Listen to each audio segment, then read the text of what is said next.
Republican governor candidate Adam Putnam straddled Monday some of the knottiest questions that have arisen since the Marjory Stoneman Douglas High School massacre. He attempted to avoid angering the people mobilizing for gun control while trying to avoid crossing the politically potent National Rifle Association. He said he'd enforce new state gun restrictions, including an increase in the age to buy rifles and shotguns from 18 to 21, even though he said he didn't support them. And he defended the right of most people to use and enjoy firearms, and said the debate should focus on people who shouldn't have guns and making schools safer from attack. Putnam said his heart goes out to Stoneman Douglas students who are pushing more restrictions on weapons, including a ban on assault weapons, such as the AR-15, which was used in the Feb. 14 massacre at the school in which 17 people were killed and 17 wounded. But, he added, I don't support 100% of what they want. He said an assault weapons ban is problematic because other weapons are used in school shootings and there is a struggle to define an assault weapon in a way that can stand up in court. In 2017, Putnam was criticized as an NRA sellout, a term he quickly embraced. On Twitter in July, he wrote, "The liberal media recently called me a sellout to the NRA." He said it was months pre-Parkland, and it was in a very different context. The Parkland school shooting produced an outpouring of public sentiment from family members of the victims, students at the school, and others throughout the state, prompting the legislature to pass and Gov. Rick Scott to sign gun restrictions and school safety enhancements, reversing decades of the gun lobby's blockage of any gun control in the state. The new law raises the minimum age to buy rifles and shotguns from 18 to 21, extends the previous 3-day waiting period for handgun purchases to include long guns, and bans bump stocks that allow firearms to perform like automatic weapons.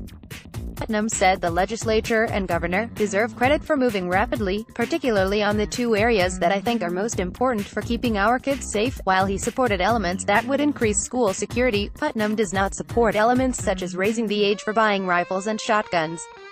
But he said that doesn't mean he would have vetoed the legislation. He said he'd have found a way to work with the legislature to come up with an alternative that didn't restrict guns. And, he said, that doesn't mean he'd work to repeal the parts of the law he doesn't like if he's elected governor later this year. He said repeatedly he would enforce a law. The field of candidates running for Florida governor in 2018 could be one of the most crowded in decades.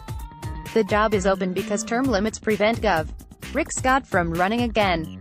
The law has sparked a strong, negative reaction from the NRA, which has criticized Richard Corcoran, the Speaker of the State House of Representatives. Corcoran was instrumental in passing the law, and is a possible candidate against Putnam. U.S. Rep. Ron DeSantis, who is competing with Putnam for the Republican nomination for governor, said in early April that if he'd been in office he would have vetoed the legislation. Putnam said the best way to prevent future school shootings is to harden schools to make them safer for students and teachers, including physical changes to reduce access to schools and more police on campuses, and said more must be done to combat mental illness. The Parkland shooter should not have had a gun at 18, at 21, or at 51. He was a sick individual. He had 36 visits by local law enforcement. He'd been expelled for a weapons violation, he said. He had 2 calls to the FBI, and he had the State Department of Children and Families visit his home because of posting his comment on a YouTube video that he wanted to be a professional school shooter.